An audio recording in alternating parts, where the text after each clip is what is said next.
All right, welcome to another episode of Me and My Friends podcast, The Black Man Perspective. Today we got some great topics for you and some great guests. Go ahead and introduce yourself, James. Hey, this is James calling from Fort Myers, and back for another great episode of Me and My Friends podcast. I can't wait to get this episode started. We'll kind of updating you and it's going to be cold. I'm ready. So, speaking of cold, you bring it up. The NFL season is tanking. Last week, our good friend Roger Goodell decided to hold a meeting and a press conference, stating that he recognizes that the numbers aren't looking good, and he is trying to figure out a way to, get people back into the viewership of the NFL. The viewership is down over 10%. Advertising dollars is down, and a lot of people are blaming it on the election, with the whole situation as this being one of the most important elections in United States history.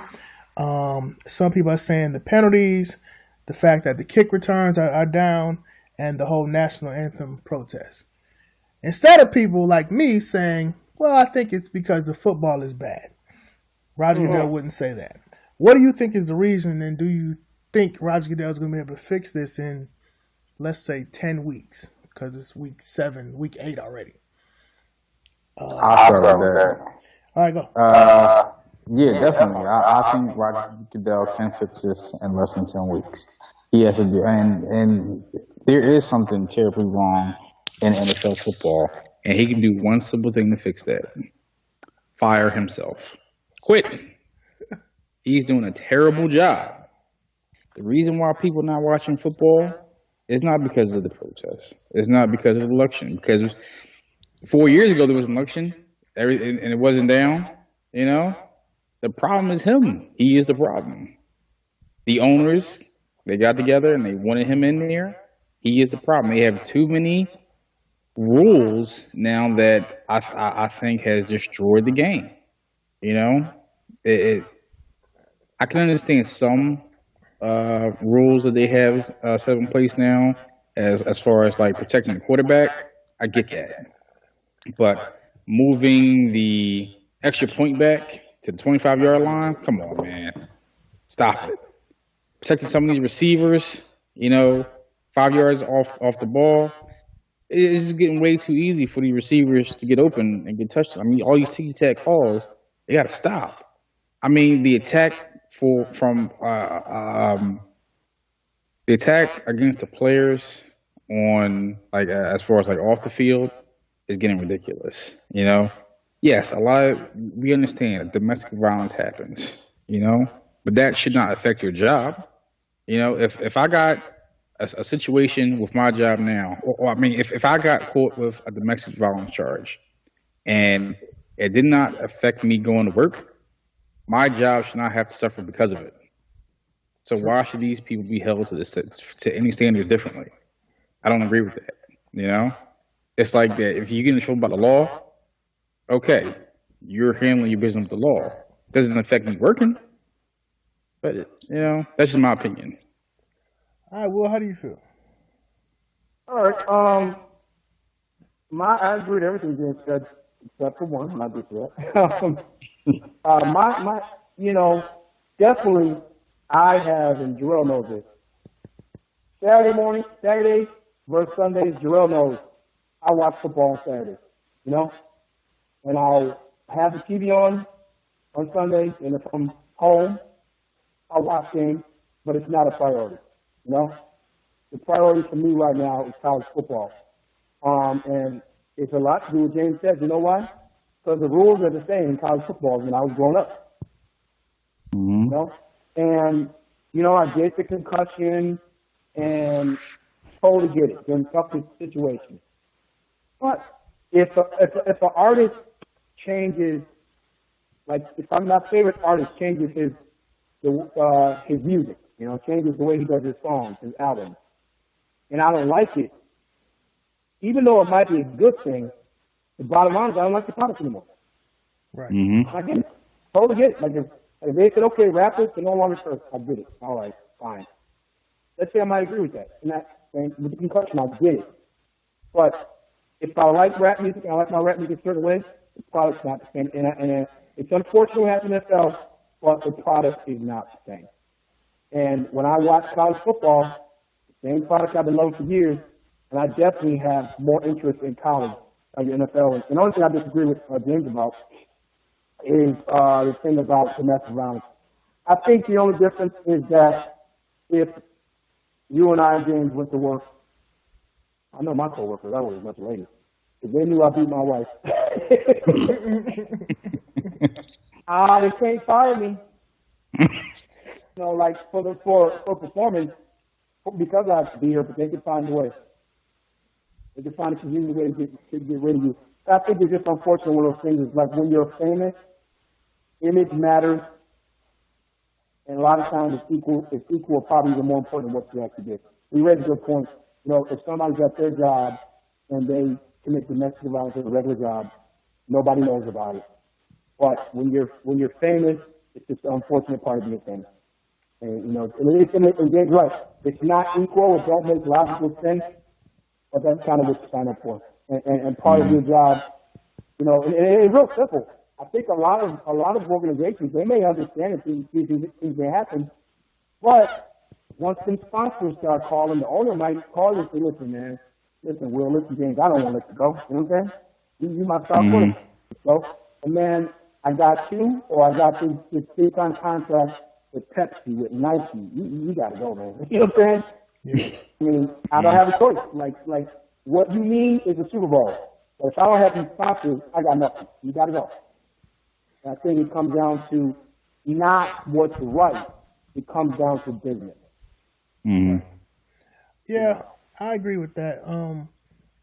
So obviously taunting is up. Unsportsmanlike penalties are up. We haven't seen a kick return all year as of last week because most teams are telling their players to not bring it out. If I can get the ball at the 25-yard line, why in the world would I bring it out to the 20, to the 15? Why would I risk it? So those are issues, and I don't think Roger Goodell is understanding that. People go to the NFL, average NFL ticket is $100, $150. I'm not going just to see a ball get kicked or thrown. I want to see somebody dance. I want to see somebody catch a ball and, do a first down sign. I don't think these are disrespectful things. I obviously don't like when people are stepping on players, and I think that's outside the bounds. There was a play in the Bills game in the Miami Dolphins where the wide receiver literally just took a cornerback out. Cornerback wasn't looking. Once he snapped the ball, he literally headhunted Aaron Williams and just went at him and pretty much depleted him. Dude went to the hospital really bad. The dude, they're trying to figure out if he will play again. He went through the same thing last season. Plays like that, I'm not with. Obviously, Ndamukong Suh was already into the news already. He stepped on Big Ben or kicked Big Ben. And then the guy from the Bengals. So plays like that, I totally agree with. When you got guys kicking each other and hitting each other late, let's get that out. But they fined the dude from Pittsburgh twice for twerking. They fined Odell for celebrating on the sideline with the stupid net. Was it excessive? I don't know. It was stupid to me. Like, if you want to sit on the sideline and clown with a net, that's on you. But at the end of the day, you're saying these guys can celebrate on the sideline, but then when they do it, it's a fine. But then you say... I think it goes back to my point about image. A lot of times these decisions come down to... They'll change their mind on decisions based on public perception. Right. And another thing for me is Josh Norman said it best, and he got fined for doing the bow and arrow foolishness. And he was like, how can you tell me I'm a role model, but you're selling beer commercials? How can you do that? During a regular game, these games come on in prime time on Sundays, prime times on Thursdays, prime times on Mondays. You sell beer advertising, but you tell me I'm a role model and you're not? Like, the NFL is a joke. It's all about money. It's a hypocrite. Mm-hmm. So that's the problem. And then we haven't even got to... So on Sunday, the Cards and Seattle Seahawks played. I was like, I'm not going to watch that game because I thought Seattle would probably blow them out. The Cards have been inconsistent all year. They've been rotating quarterbacks from Carson Palmer to Drew Stanton. I'm like, I don't have time for that. So my boys is texting me like, I can't believe I stayed up for this. And I'm like, what are they talking about? I go to bed I wake up and it's a 6-6 overtime tie. Mm-hmm. After Roger Goodell talking about it's not the bad football, I'm like, oh, it is. Who wants to stay up for the last tie we had was the Cole McNabb foolishness, and he told me I ain't know it can be a tie. This fool still got his helmet on. So, like, how do you feel about this season just in general? Do you think the quality of play is down? Do you think it's has anything to do with just matchups or just bad timing? I don't think the quality of play is down because I think the talent is still there and the talent will always be there. I think it's the way that the officials are calling the game now. It's really changing the game.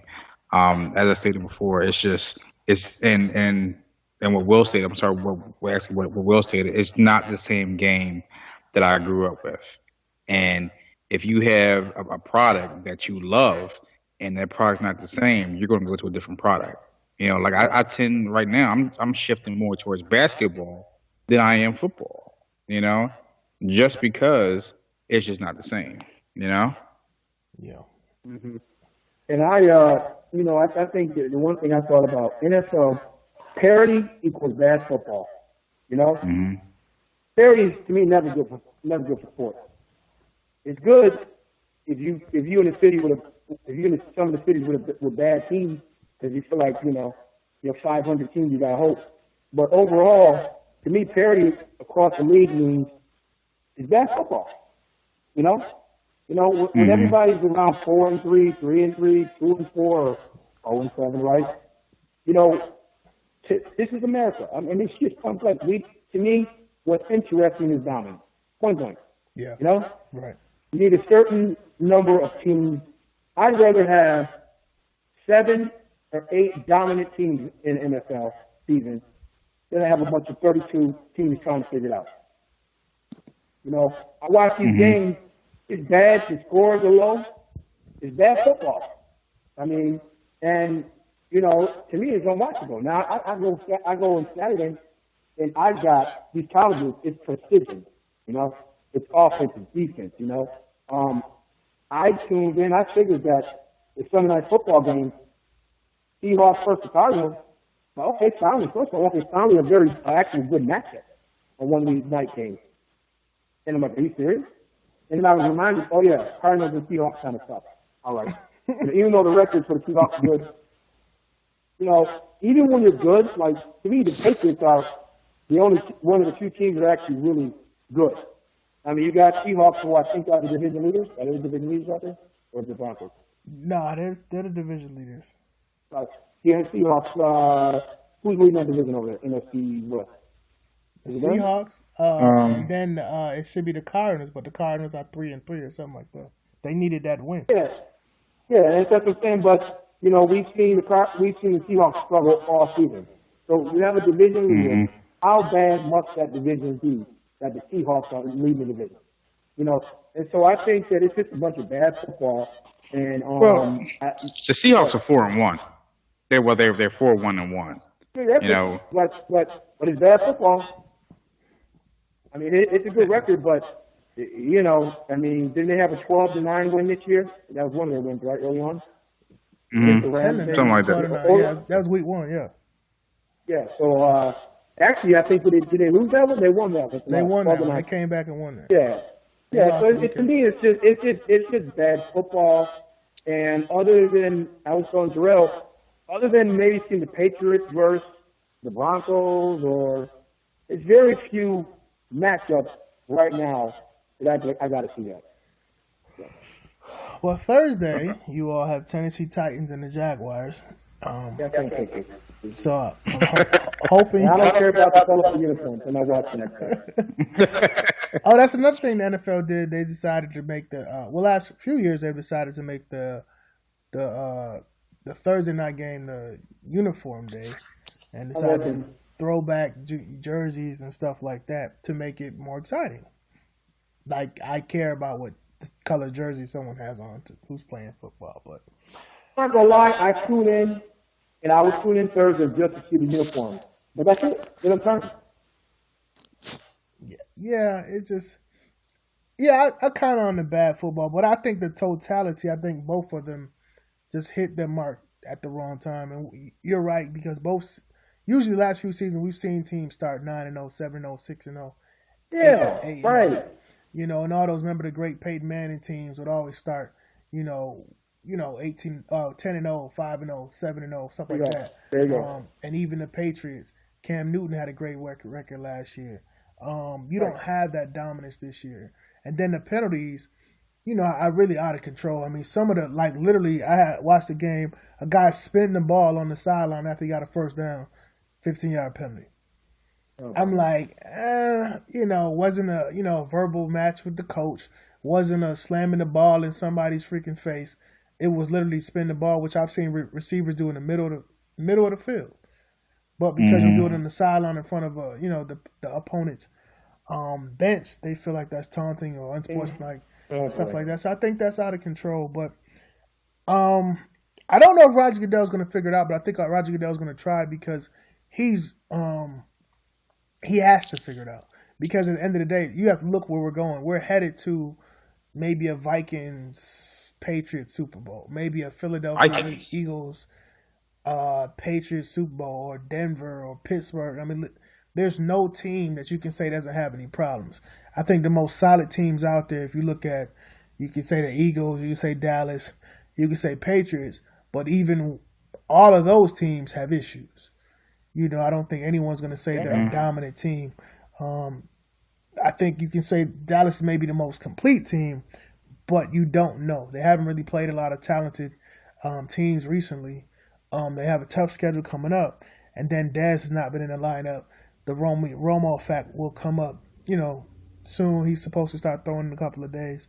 They have to figure that out. So I think we have to figure out who is serious, and the fact that we're about to be in week 8, we don't know who's real and who's not, is a problem. And I think the thing about nothing to take away from Dak Prescott, he put up some good numbers. When you compare the numbers that he's one of the top quarterbacks in the NFL right now. Let's go back a few years when Matthew Stafford, Drew Brees, Tom Brady, Peyton Manning, right? People like that, Andrew Luck, some years ago, 3 years ago. When you look at the comparative numbers, we're talking about Tom Brady and these guys, some quarterbacks putting up 35, 40, 45, sometimes 50 touchdowns a year. Brady Manning, right? Yeah. Dak Prescott's a good quarterback, don't get me wrong. But when you look at the numbers he's putting up, just not what he needs to team. They're nice numbers. But it's not like he's throwing for 355 touchdowns every week, It's different than when Peyton Manning, Brady, Brees, these quarterbacks are really, Matt Ryan, right? Matthew Stafford. Think about 3-4 years ago, right? The numbers that was being put up. Right. It's different. And so Dak Prescott, in a normal, typical, high-octane offense year, where you got 5 or 6 quarterbacks, big-time battling for MVP, putting up big numbers, Dak Prescott would not be near the top. He'd be top 10. But he wouldn't be near, he wouldn't be quite as good as he is, Matthew Stafford, yeah, somehow he's supposed to be up there. Yeah, 3-3. Figure it out. 4-3, by the way. The Lions will be okay. I believe it's going to happen. Apparently, 4-3. He's top 3 quarterback, and that's the kind of year we're in right now. Well, yeah. Currently, the MLB World Series is going on. The Cubs and Indians are playing. The Indians won game 1, game 2. The Cubs are currently up in the 5th or 6th inning, 5-0. Do you think it's the Cubs' year? They haven't won in a long time. They haven't been close in a long time. Obviously, the debacle that happened a couple of years ago with the fan catching up foul ball was a serious thing for them, and they thought it was their year that year. Is the curse over this season? Will, you can go first. Okay. Yeah, the curse is over. 1948 Cleveland Indians. You mean that curse? Oh, yeah, that's the curse. That's the curse I'm talking about. And it's real simple. It's a guy that Yankee fan knows, who I think is going to be the MVP of this World Series, Andrew Miller, the closer. The best closer since Mario Rivera. I mean, this guy's lights out. And so these are two very close teams. I mean, you got a blowout yesterday, blowout today, things are even out. But when I look at what baseball is a hard game to figure out. It's not like basketball, football. It's a hard game to figure out because, Leroy can just show up and hit 5 home runs, out of nowhere. Right. That don't happen in other sports. But, and Leroy James is me and Jerome, named for a loser. So, but I think, Cleveland Indians, whether it's 7 games, I don't know. But I believe the difference will be close games at some point. Andrew Miller, if you get it to the 8th inning, it's pretty much over. Well, I think you got Lackey and Wood up there, and what's the other one? Lester. Yeah, I think they got the work. I think they have a really good combination of pitchers, which is going to be too much for them to handle. I think that this is definitely the Cubs' year, and man, I wouldn't have called it in the beginning of the season, but hey, it is what it is. My Philly wasn't going nowhere, and Tampa Bay sucks, so might as well. One thing, for the Cubs, if you're a player for the Cubs, one thing to support your one game. You gotta want it more than Indians, right? Just think about it. You play for the Cubs, they play for the Indians. One thing that can separate them, in the Cubs' favor is motivation. Cleveland Indians don't need it. The Cubs gotta have it. Right. Mm-hmm. They gotta have this thing. They might not be going back to 2208. They need this thing. That's why I think it's the Cubs here. I like the Cubs. I don't like what they're doing to my man Jason Hayward. That's my guy. So the best of the last two games. He used to play for the Braves when I went to go to the Braves more than now because they used to be good. Jason Hayward was good in his rookie year, and I thought he was a solid guy. So I like Jason Hayward. He plays for the Cubs. Yeah. But like you said, I think the Cubs really need this for the fan base, for everything. Man.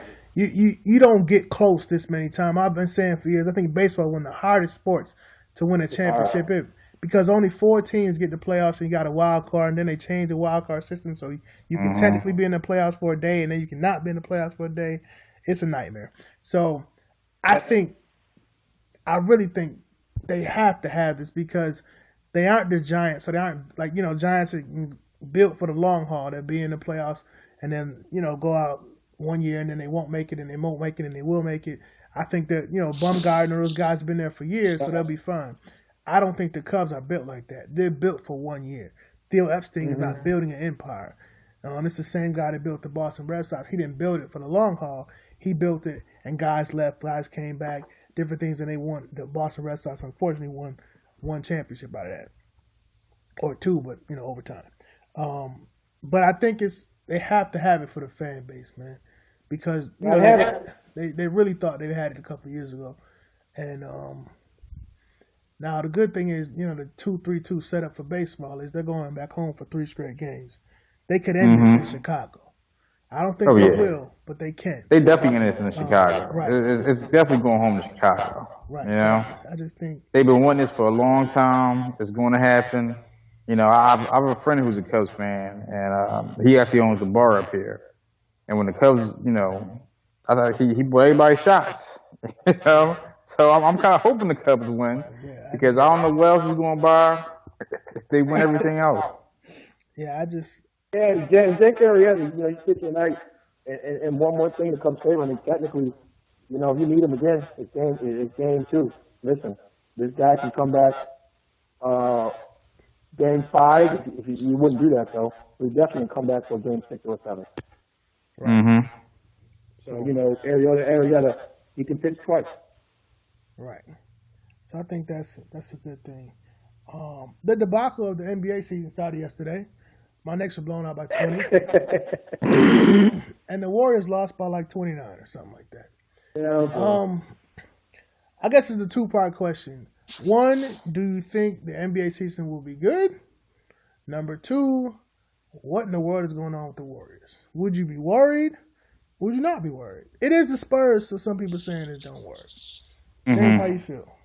Yeah, I definitely think that this season of the NBA is going to be really good, especially with like the different trades and the mixture of players. I mean, it happens every year, but I think this time it's a very good balance on each team.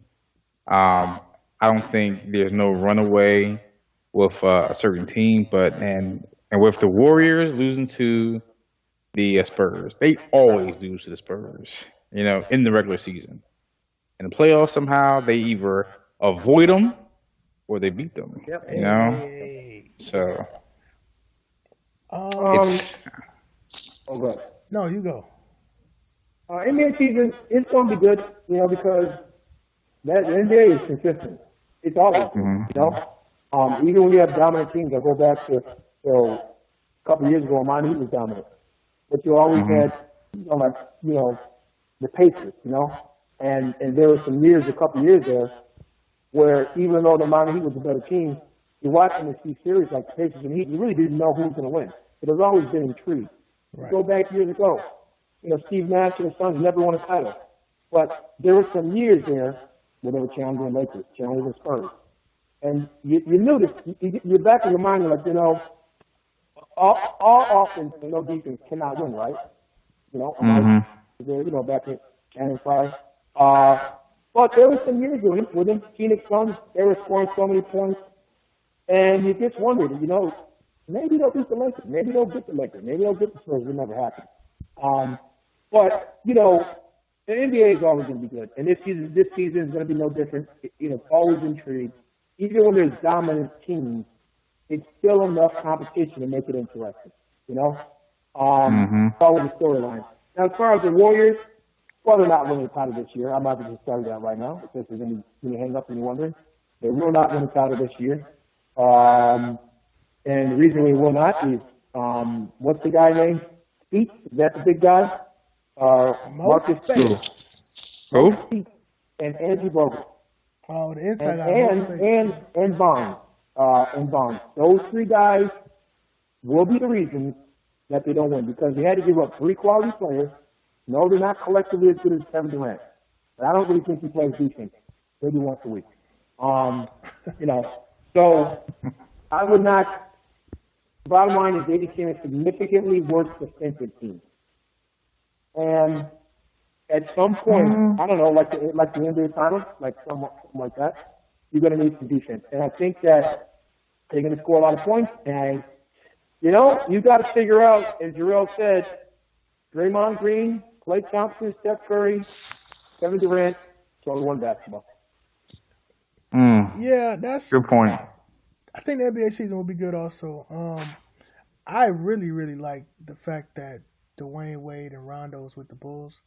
I think they changed the whole scope of the Bulls and scope Put it of in the Derrick East. Rose and Jakeem Noah.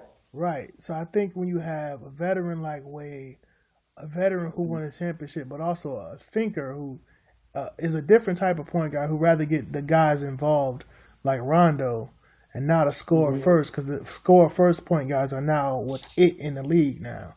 So when you get a guy like Rondo who said, I got to get my guys involved, and then you put that with a Jimmy Butler and a good coach and a good system, I think Chicago will have something to say if they can stay healthy in the East this season. The Warriors, so I like to cook, right? So I think certain things you shouldn't mess up a recipe in, right? No matter how intriguing the recipe ingredient may be. So the other day I made some black eyed peas. I put some garlic in it, some green peppers, some onions. I put some smoked turkey. I put it on a crock pot. I put some broth in there, some water, right? Now, I really could have put some tomatoes in there. I like to put sauce or some stuff like that.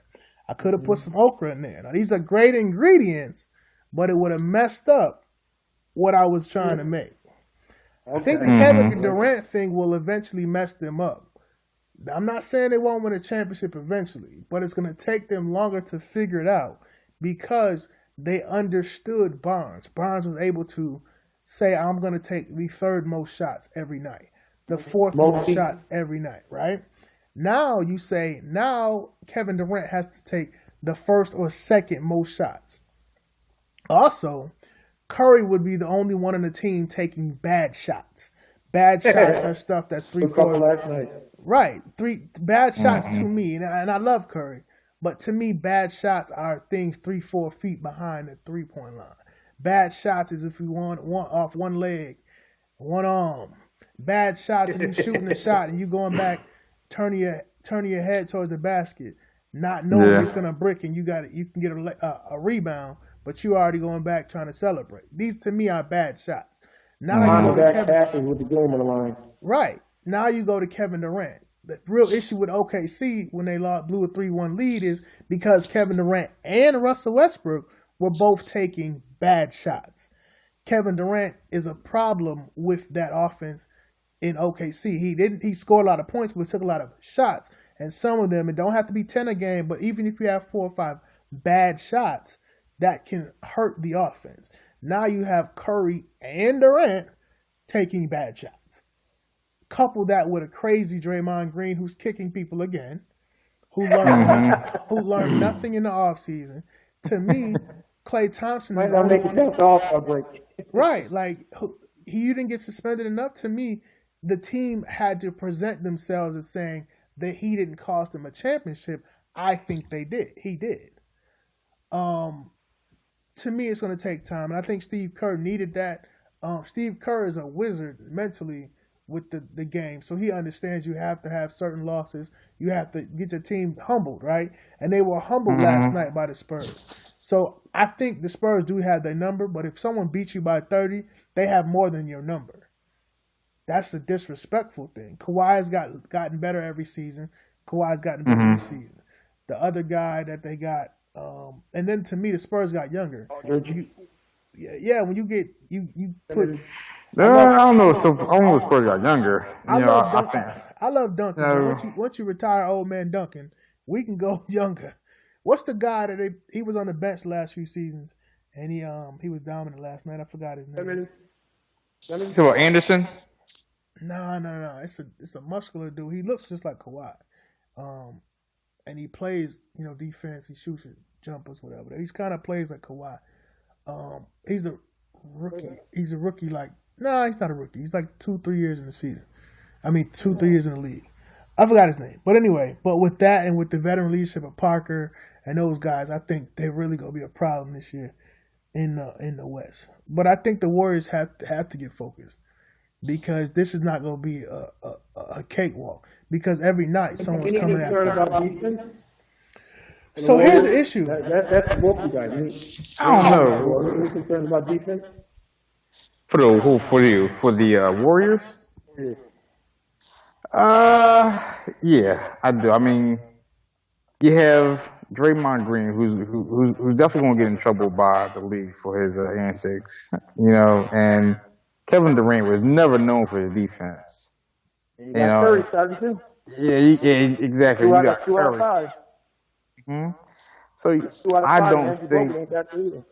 Yeah, I don't think the Warriors. This is not the Warriors year. I think they're going to make the playoffs. Yes, but I think they're going to win blowout team like they did last year. No, not at all. The league has definitely. Each team has upgraded. You got the Pelicans, right? Anthony Davis got 40 right now. 40. And you got teams like. Dallas stole all the Warriors players, so they upgraded. Yeah, and right now it's going to overtime with Dallas and Indiana. Right now, overtime. You got players like Miles Turner, who is killing it right now. Or you got Boston with Crowder and Isaiah Thomas who are going off. Not to mention you got these the Pacers. Oh man, the Pacers are just. Were scary last year. If you got more coming out the East than just, Cleveland, and whoever comes out the East, you're going to earn it. The West, I think, fell off a little bit. No, the Knicks ain't coming out. Shout out to Knicks. The Knicks are running out. We're back to running our triangle like a trapezoid last night. So we had Melo jacking. We got Derrick Rose jacking. We got Brandon Jennings doing nothing. Porzingis played good though. Porzingis is the only bright spot in the last 2 years, but he got to stay healthy because he's been up and down with his legs and stuff like that, which we can expect as a big man and a light big man because he's not that big. But I don't know, man. The Knicks are the Knicks. I mean, they could get all these older guys back in the end of their contract. I knew we sucked, right? I think right, just like old times. I think we have Sasha Vujacic on the team, so I just want to let that. I just want to let that marinate for people who don't know. Sasha Vujacic won a championship like 5 years ago when Phil Jackson was still coaching. Might have been longer than that.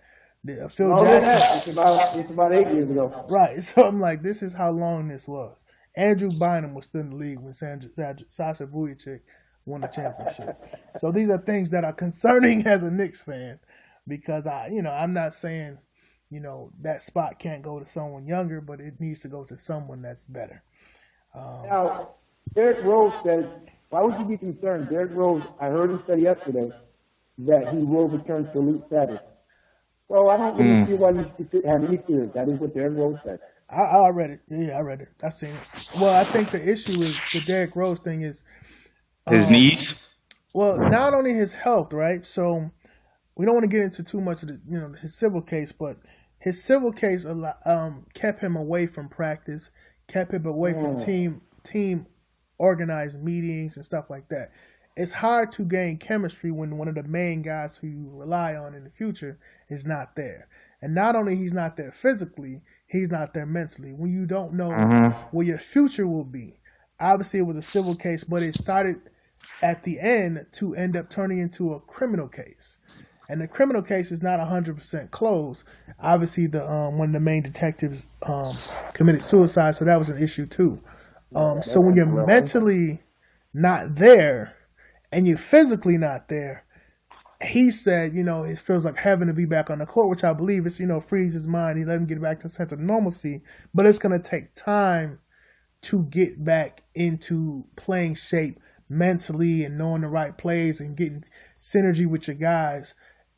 And I don't know. I just don't think that's going to happen. The Knicks, for whatever reason, were cursed. The Browns are cursed. I don't know what we need to do to stop being cursed. I don't know. But, I'm not a... I've been reading some things and watching some things on YouTube. The triangle is used a lot in the NBA. And I don't think it's the triangle issue. I don't know if it's the players thing. I don't think if the right pieces fit.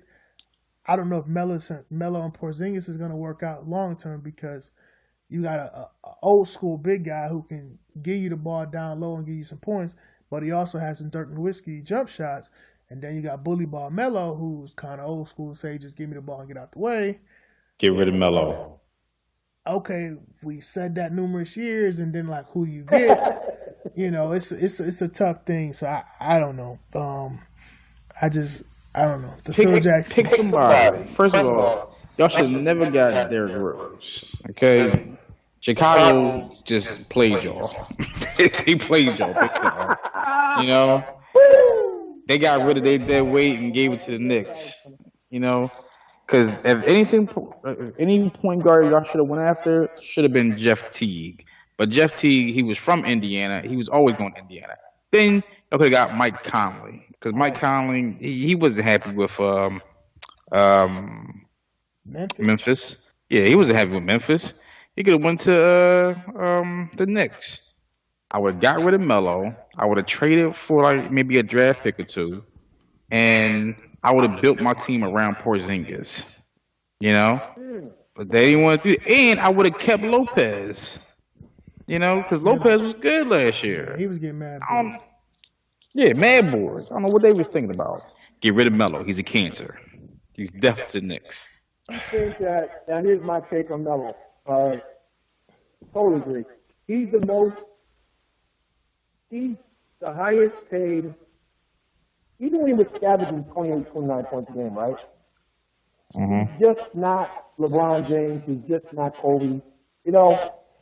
Why? I don't know, because he doesn't play defense. There you go. And he takes bad shots. He's a great scorer. But Melo will never lead a team to a championship. Now, in later years, when he's maybe 30, 33, 34, he's getting there right now, right? You know, when he has the ability to average 21 points a game, Melo is a nice second or third player. You cannot build your team around a guy, I don't know, James Harden, who does not believe in defense. You know, it's the NBA. You have to play both. And Steph Curry, once again, he's got Klay Thompson, he's got Klay Thompson and Draymond Green. You know, he doesn't play defense. He does play better than Carmelo, and he does get steals, and he's got backup. You know, as we saw in the playoffs when Russell Westbrook was destroying Curry. Okay, let's put Klay Thompson. So the only way that you can really, you know, you remember when he looked at J.R. Smith, right? And Mount Shepard. And they were good for those couple years. Remember that? Oh, yeah. 6 years ago? Mm-hmm. Now, if there were games where Melo was getting destroyed, they could switch over JR, switch over Amon, right? You know, think about, you know, what is it, Dallas Mavericks and when you have a guy who's primarily scorer, you've got to have other really good defenders around him. And that year that Carmelo and those guys did good for a little while, he had other players. And Carmelo Anthony, he's the highest paid, great scorer who I would not want on my team. He's a very intriguing player. He sure can score, but you don't want him on your team. Yeah, I just don't know, man. Every year I try to get hyped, and then I'll be like, oh, so we got old man winter Derrick Rose, and we got these guys, and then I look at the lineup. I'm like, they played us all off season, man. Every year, I'd be like, they lied to us. Man, these guys are trash. A couple of games in, you like, oh, well, then you realize because you got to. I'm a real big on like chemistry and things fitting, like it just doesn't fit. You know, for whatever reason, we got to figure out what doesn't fit and why it doesn't fit, and it just doesn't fit. Mm-hmm. One of these things just doesn't belong. Right. So college football is great. It's been great all season. We've had some comebacks. We've had some great games. We had a great game Saturday. Ohio State lost to Penn State. I actually turned the game off. It was 19-7, I want to say. 19-something. And I'm like, well, this game is over. And then I see they blocked the kick, and Penn State won the game. I guess the question is, do you think Alabama's going to lose? I'm hoping someone says yes. Please just say yes. I don't know. My team is LSU. If anybody knows me who follows college basketball, my team is LSU. Sorry. You know, yeah. Sorry, we on a 3-game winning streak. You know, we 5-2, but we're not, 8-0 like Alabama. But yeah, I don't see Alabama losing this year, unfortunately. You know, I think they're just too. I think Alabama can beat a few NFL teams. You know, I agree with that. To be honest, so nah, I don't see them losing. I'm looking at their schedule. Yeah, they play LSU coming up soon, right? Yep, they play LSU coming up soon. They got Mississippi State win, Chattanooga win, Auburn kind of coming on, a little bit lately. So who knows? That game is in Alabama. But here's my thing. If there's an opportunity for the Crimson Tide to go undefeated, and they got that kind of team, other than just being a hater and just hoping they lose, there's no real logical reason to think they're going to lose the game. Right. So they've got the one thing that will separate them is Nick Saban. That's it. If you got two teams that equal, I don't care if it's 2 minutes left in the game, it's a tie score for the championship. Anybody can win. If you're a betting man, your money goes to the team that Nick Saban's on. I think it's going to be a great matchup November 5th with LSU. Leonard Fournette, I've seen that game this past Saturday. That was unbelievable. I mean, my goodness. I mean, I'm looking at this guy, and the only thing I can think of who he reminds me of is Adrian Peterson. A little bit. He doesn't kind of shift, with the kind of emphasis that Adrian Peterson does. But I think the guy moves at such a high speed. You ever notice some running back who just a little quick shimmy will throw a defender off because they're moving so fast? Yeah. Adrian Peterson, he was young, he used to do some hard cuts, But this is almost like, I almost would compare him a combination of Adrian Peterson and Emmitt Smith. Emmett just would shift. He didn't do Barry Sanders and do those hard shifts and cuts. Emmett just was smooth, just quick little shinny, quick little something, and he threw the defender. I'm watching Leonard Fournette Saturday.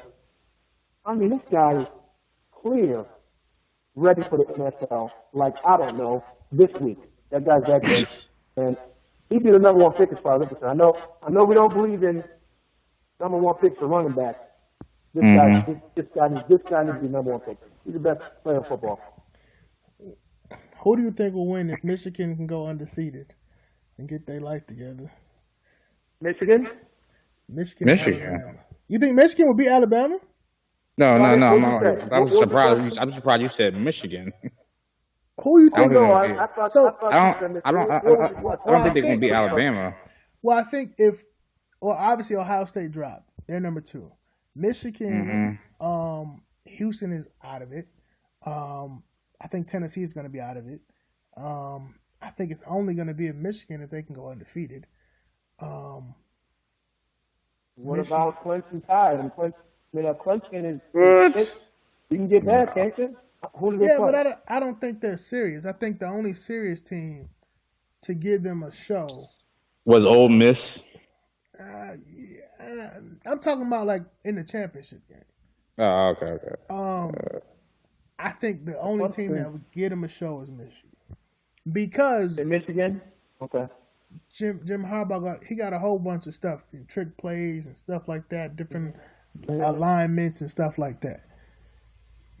I think that will get them a show. Not saying they're gonna win, but I think Michigan is the only chance because you got to have a coach that's creative to beat Alabama right now. Yeah, you're right about that. You're right. You got to have a coach that definitely is kind of a risk taker to do some stuff unexpected. Nick Saban and Lane Kiffin, they'll definitely do that. Yeah, that's good. And he's got the NFL. He's got the pedigree. He's got NFL experience. Nick Saban too. Yeah. Yeah, I think Clemson. I mean, I get that Clemson are number 3, but they're not as good as they were last year.